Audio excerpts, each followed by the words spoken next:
یہ جو کتاب آپ کو میرے ہاتھ میں نظر آ رہی ہے، اس کتاب کا نام مکالمات افلاطون ہے۔ افلاطون نے اس کتاب کو لکھا ہے اور ترجمہ سید عابد حسین نے کیا ہے۔ دوسری کتاب 20 عظیم فلسفی ہیں۔ اس کتاب کو 2 مصنفین نے لکھا ہے، ایک کا نام ہنری تھامس جبکہ دوسرے کا نام ڈانالی تھامس ہے۔ قاضی جاوید اس کتاب کا مترجم ہے۔ تیسری کتاب جو آپ کو اسکرین پہ نظر آ رہی ہے، یہ میرے پاس PDF میں موجود ہے۔ اس کتاب کا نام ریاست ہے اور اس کتاب کو بھی افلاطون نے لکھا ہے۔ اس ویڈیو میں ہم ان 3 کتابوں کی مدد سے سقراط کے شاگرد افلاطون کے فلسفے کا خلاصہ پیش کریں گے، لیکن اس ویڈیو کا باقاعدہ آغاز ہم سقراط سے کرتے ہیں۔ آپ توجہ فرمائیے۔ کتاب 20 عظیم فلسفی میں لکھا ہے کہ سقراط علم کی تہ تک پہنچنے کے لیے مختلف قسم کے سوالات کرتا تھا۔ وہ ہر جگہ ابتدائی سا سوال پوچھتا تھا کہ زہد و تقوی سے کیا مراد ہے، جمہوریت کیا ہے، نیکی کس کو کہتے ہیں، اور انصاف کیا ہے، اور سچائی کس کو کہتے ہیں۔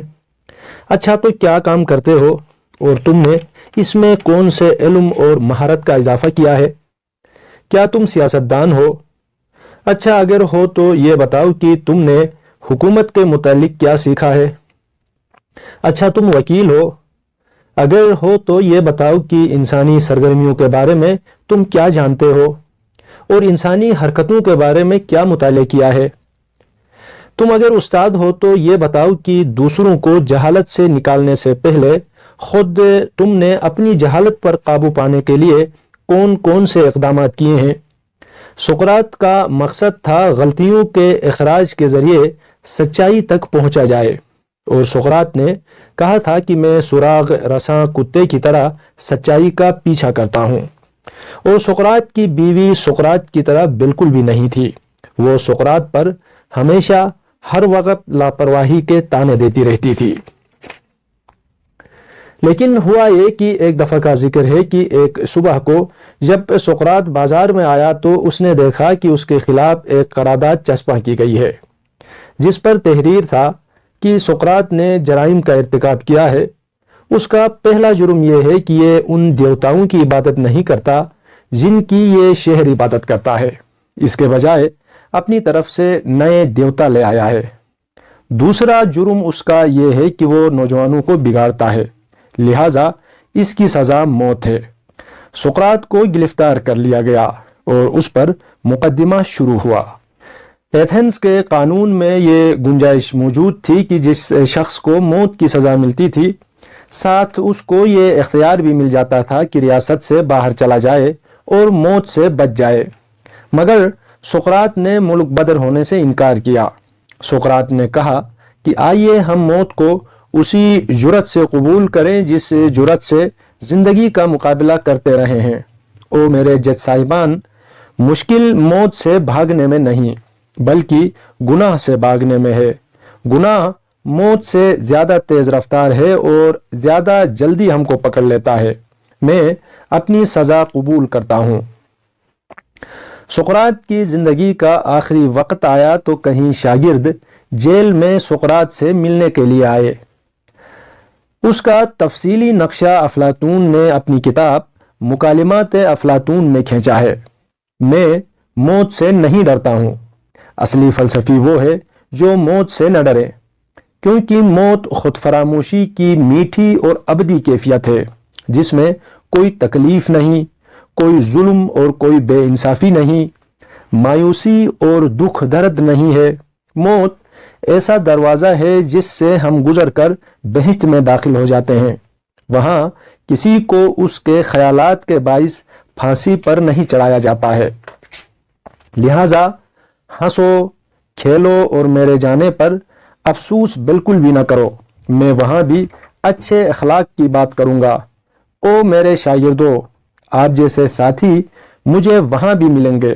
جب تم مجھے قبر پر اتارو گے تو جان لینا کہ تم بس میرے جسم کو دفن کر رہے ہوں گے اور میری روح کو نہیں۔ سورج کے غروب ہونے کا وقت قریب آیا۔ جیلر زہر کا پیالہ لے کر سقراط کی طرف بڑھ جاتا ہے۔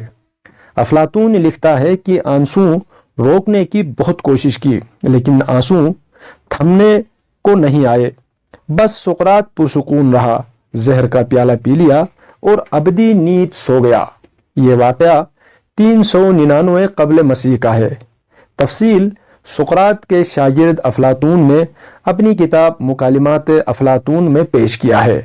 سقراط کی موت کے بعد افلاطون نے جانا کہ ایتھنز سے چلا جانا ہی بہتر ہے، کیونکہ سقراط کو بچانے کی کوششوں میں وہ لوگوں کی نظروں میں آ گیا تھا۔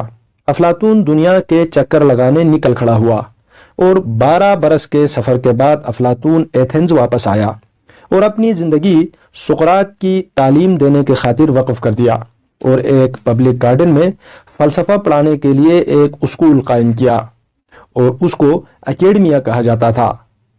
اس مدرسے میں سقراطی نظریے کا درس دینے لگا، مگر اس نظریے کو آج ہم افلاطونی نظریہ کہتے ہیں۔ یہاں اصل معاملہ یہ ہے کہ افلاطون اپنے سارے خیالات مکالمے کی شکل میں بیان کرتا ہے۔ افلاطون نے اپنے سارے خیالات مکالمے کی صورت میں سقراط کی زبان سے بیان کیے ہیں، لہٰذا آج تک ہم یہ نہیں جان سکے کہ سقراط کی بات کہاں ختم ہوتی ہے اور افلاطون کے خیالات کہاں سے شروع ہو جاتے ہیں، مگر ہم یہ ضرور جانتے ہیں کہ سقراط اور افلاطون دونوں کے نزدیک فلسفے کا مشن انسانوں کے درمیان انصاف قائم کرنا ہے۔ سقراط نے کہا تھا کہ صرف انصاف ہی سچی خوشی ہے، اور افلاطون نے اس بات کو اس طرح آگے بڑھایا کہ ابھی تک کسی نے بے انصافی کی مذمت نہیں کی ہے اور نہ ہی کسی نے انصاف کی ستائش نہیں کی ہے۔ بے انصافی وہ سب سے بڑی بدی ہے جو روح کے اندر ہوتی ہے، اور انصاف سب سے بڑی اچھائی ہے۔ افلاطون دنیا کے ایسے عظیم فلسفی ہیں جن پر دانشور آج بھی لکھتے ہیں اور بحثیں کرتے ہیں۔ سچی بات یہ ہے کہ افلاطون نے انصاف کے اصولوں کے لیے عمر بھر جستجو کی اور اس کے خاطر انسانی دلچسپی کے کسی موضوع کو نظر انداز نہ کیا۔ انہوں نے عالمی بھائی چارگی پر بات کی، انسان کی تربیت پر بات کی، اشتراکیت، اجتماعیت، آزاد محبت، آزاد تقریر، اخلاقیات۔ ان تمام بحثوں کے پیچھے مقصد ایک ہی ہے کہ فرد اور ریاست دونوں سچائی کے راستے پر آ جائیں۔ افلاطون ایک ایسی مملکت چاہتا تھا جو سقراط کو قتل کرنے کے بجائے سقراط کو اس ریاست کے لیے بادشاہ چن لے۔ اس خواہش کے لیے افلاطون نے ایک کتاب ری پبلک کے عنوان سے لکھی اور اس کتاب میں ایک خیالی ریاست تخلیق کی، اور یہ کتاب تاریخ کی پہلی یوٹوپیا ہے۔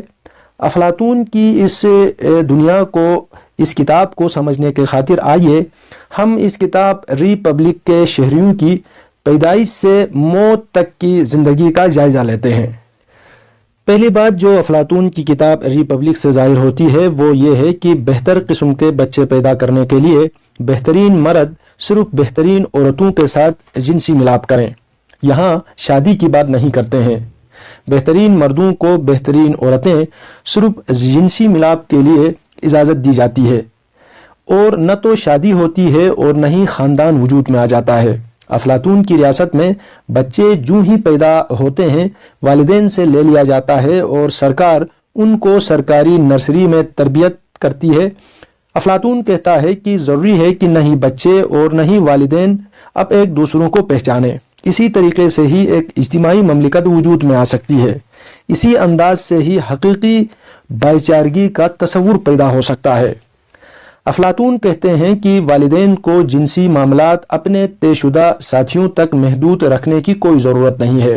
وہ جنسی آوارگی سے کام لے سکتے ہیں، لیکن اس صورت میں ان کو بچے پیدا کرنے کی بالکل بھی اجازت نہیں ہوگی۔ اس کا مطلب یہ ہوا کہ شہریوں کی نجی زندگی سے مملکت کا کوئی سروکار نہ ہوگا، بس شہری اپنی خوشی کی تلاش میں دوسروں کو نقصان نہ پہنچائیں۔ دوسری بات افلاطون بیان کرتے ہیں کہ 20 سال کی عمر تک تمام بچوں کو ایک ہی تعلیم دی جائے گی۔ ابتدائی تعلیم جمناسٹک اور موسیقی کی ہوگی۔ جمناسٹک کا مقصد بدن میں توازن پیدا کرنا ہے۔ لکھتے ہیں کہ موسیقی کا مقصد روح کی ہم آہنگی کو فروغ دینا ہے۔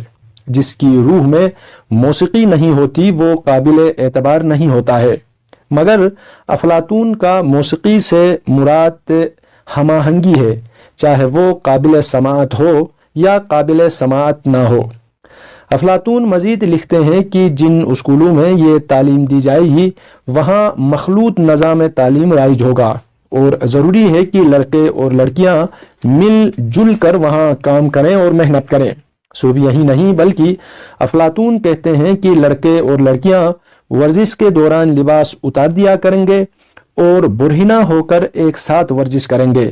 اس کی وجہ افلاطون نے یہ بیان کی ہے کہ افلاطونی ریاست کے شہری نیکی کے لباس میں ملبوس ہوں گے، اور ان کے لیے یہی نیکی کا لباس کافی ہوگا، اور ان میں نہ تو شرم و حیا کا کوئی احمقانہ تصور ہونا چاہیے اور نہ ہی برہنہ اور انسانی جسم کو دیکھ کر گنواروں جیسی کوئی ٹھٹا بازی ہونی چاہیے۔ ان سب باتوں کے علاوہ بچوں کی تعلیم میں نہ تو مشقت کے لیے گنجائش ہے اور نہ ہی ان میں عاجزی پیدا کرنے کی ضرورت ہے۔ اچھے اساتذہ کی نگرانی میں ذہن کی ورزش اور بدن کی ورزش سے بھرپور لطف اٹھائیں گے، جس میں بچے خیالات کے تبادلے کے دل فریب کھیل میں ایک دوسرے سے بازی لے جانے کی کوشش کریں گے۔ اچھا، تو یہ ہوا وہ تعلیم جو افلاطون کی ریاست میں بچوں کو 20 سال کی عمر تک دی جائے گی۔ اس کے بعد زبردست قسم کی چھان بین ہوگی اور نوجوان مزید تعلیم کے لیے اہل نہ ہوں گے، ان کو پسترین طبقے میں شامل کر دیا جائے گا۔ افلاطون کا یہاں مطلب ہے کہ ان نوجوانوں کو کسان، مزدور یا تاجر بننا پڑے گا۔ افلاطون کے نزدیک یہ مملکت کی پسترین سطح ہے۔ اس کے بعد کامیاب ہونے والے امیدواروں کو مزید 10 سال کی عمر تک ریاضی، جیومیٹری اور فلکیات جیسے علوم کا مطالعہ کرنا پڑے گا۔ لیکن یاد رکھنے کی بات یہ ہے کہ افلاطون اپنی مثالی ریاست میں بہتر شہریوں کی شان و شوکت کے خلاف سمجھتا ہے کہ وہ ریاضی کو مالی لین دین کے لیے یا پل تعمیر کرنے کے لیے یا پھر مشین بنانے کے لیے استعمال کریں۔ 30 سال کی عمر کو پہنچنے پر جب علوم کا مطالعہ مکمل ہو جاتا ہے تو پھر چھان بین کا دوسرا مرحلہ آ جاتا ہے، اور تربیت میں جو افراد ناکام ہو جاتے ہیں ان کو متوسط طبقے میں شامل کر دیا جاتا ہے۔ افلاطونی ریاست میں یہ طبقہ سپاہیوں پر مشتمل ہوگا۔ افلاطون کو جنگ سے نفرت تھی، لیکن کسی حملہ آور کو روکنے کے لیے بہترین طریقہ فوجی تیاری ہے۔ امتحان کے ان 2 مرحلوں کے بعد وہ لوگ بچتے ہیں جو اعلیٰ ذہنی صلاحیتیں رکھتے ہیں، گویا وہ فلسفے کے مطالعے کی اہلیت رکھتے ہیں۔ اب وہ 30 برس کے ہو چکے ہیں۔ یہی وہ مرد اور عورتیں ہیں جن کو مملکت کے حکمران بننے کی تربیت دی جائے گی۔ یہ تو ہم دیکھ چکے ہیں کہ افلاطون کی مثالی ریاست میں مرد اور عورت کے درمیان کوئی تمیز روا نہیں رکھی جاتی۔ اس میں مرد اور عورتیں برابر ہیں، دونوں کی ایک جیسی تربیت کی جاتی ہے۔ جب وہ زندگی کے سنجیدہ کاروبار کی ذمہ داریاں سنبھالنے کے قابل ہوتے ہیں تو ان کو ایک جیسے عہدے حاصل کرنے کی اجازت دی جاتی ہے۔ ان کو 5 سال تک فلسفہ پڑھایا جاتا ہے۔ اس کے بعد مزید 15 سال کے لیے عملی امور سے تعلق رکھنا پڑتا ہے، یہاں تک کہ وہ 50 سال کی عمر کو پہنچ جاتے ہیں۔ تب وہ فلسفی بادشاہوں کا کردار ادا کرنے کے لیے بالکل تیار ہو جاتے ہیں۔ افلاطون کی اس مثالی ریاست میں صرف فلسفی ہی حکمرانی کے اہل ہیں۔ افلاطون فلسفیوں کو ہی حکمران بننے کی اجازت دیتا ہے۔ اس کا سبب افلاطون یہ بیان کرتا ہے کہ جب تک فلسفی حکمران نہیں بنیں گے یا حکمران فلسفے کا مطالعہ نہیں کریں گے تب تک انسانی مصیبتوں کا اس دنیا سے خاتمہ نہیں ہوگا۔ یہ فلسفی حکمران اعلیٰ ترین طبقہ بتاتے ہیں۔ ضروری ہے کہ مملکت کی باقی 2 طبقے ہمیشہ ان کی اطاعت کریں۔ ان حکام کی دیانتداری کو یقینی بنانے کے خاطر افلاطون کی تجویز یہ ہے کہ ان کو نجی پرائیویٹ جائیداد رکھنے کا بالکل بھی حق حاصل نہیں ہونا چاہیے۔ ان کو ہر شے مشترک رکھنی چاہیے۔ وہ کھانے کے لیے مشترکہ کمروں میں کھانا کھایا کریں گے اور اکٹھے ہی بیڑکوں میں سویا کریں گے۔ ذاتی مفادات نہ ہونے کے سبب یہ بیان کرتے ہیں کہ یہ حکمران بدعنوانیوں سے پاک ہو جائیں گے اور ان کی بس ایک ہی خواہش ہوگی کہ انسانوں کے درمیان عدل و انصاف قائم کرے۔ افلاطون کے ملک کا مکمل ڈھانچہ ہم نے آپ کی خدمت میں پیش کیا۔ اور آئیے اب ہم اس انوکھے اور انصاف کے ملک میں انصاف کی ریاست میں داخل ہوں اور اس کی بعض نمایاں خصوصیات کا جائزہ لیں۔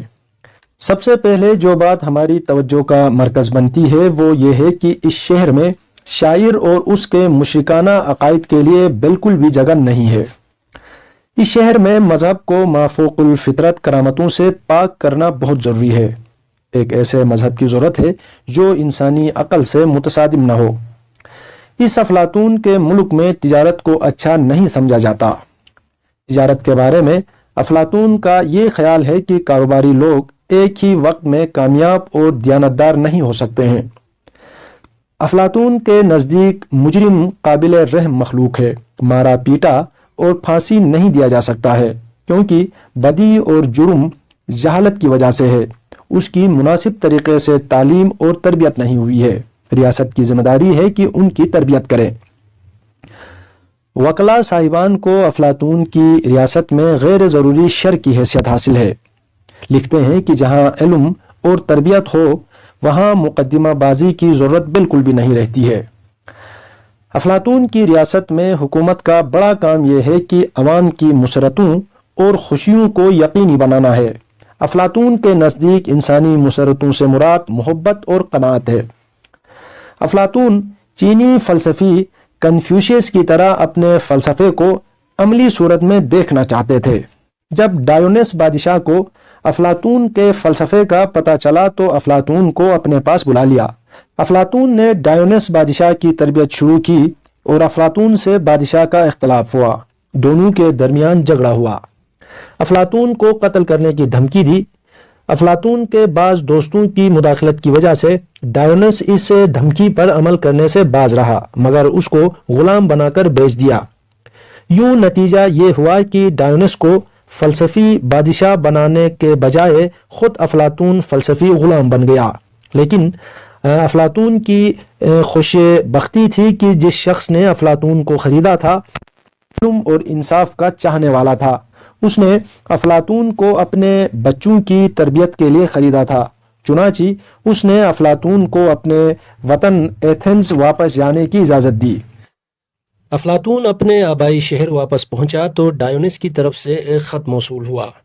اس آمر نے لکھا تھا کہ جو کچھ بھی ہوا وہ ایک بڑی غلط فہمی کے باعث ہوا تھا، لہٰذا وہ امیدوار تھا کہ افلاطون اس کو معاف کر دے گا، اس کے بارے میں اچھا سوچے گا اور اپنا دل صاف کرے گا اور اس کے بارے میں اچھا تصور قائم ہوگا۔ افلاطون نے اس خط کا حقارت آمیز انداز میں جواب دیا، میں اپنے فلسفے میں اس طرح مصروف ہوں کہ اس نے لکھا کہ ڈایونس کے بارے میں سوچنے پر میں وقت ضائع نہیں کر سکتا۔ اس کے بعد لمبے عرصے تک اپنی اکیڈمی کے باغ میں پرسکون فلسفیانہ بحثیں جاری رکھیں۔ وہ ایسی خوبصورت بحثیں تھیں کہ ہم آسانی سے ان کو آسمانی بحثیں قرار دے سکتے ہیں۔ کسی نے کیا خوب کہا تھا کہ مشتری اگر زمین پر اتر آتا تو وہ افلاطون کے انداز میں باتیں کرتا۔ یہ 81 سال کا فلسفی ایک روز اپنے ایک نوجوان دوست کی شادی کی دعوت میں تھا اور تھوڑی دیر آرام کرنے کے لیے دوسرے کمرے میں گیا۔ آخر میں دھولا اپنے استاد کو دیکھنے کمرے میں گیا تو دیکھا کہ وہ ابدی نیند سو گیا ہے۔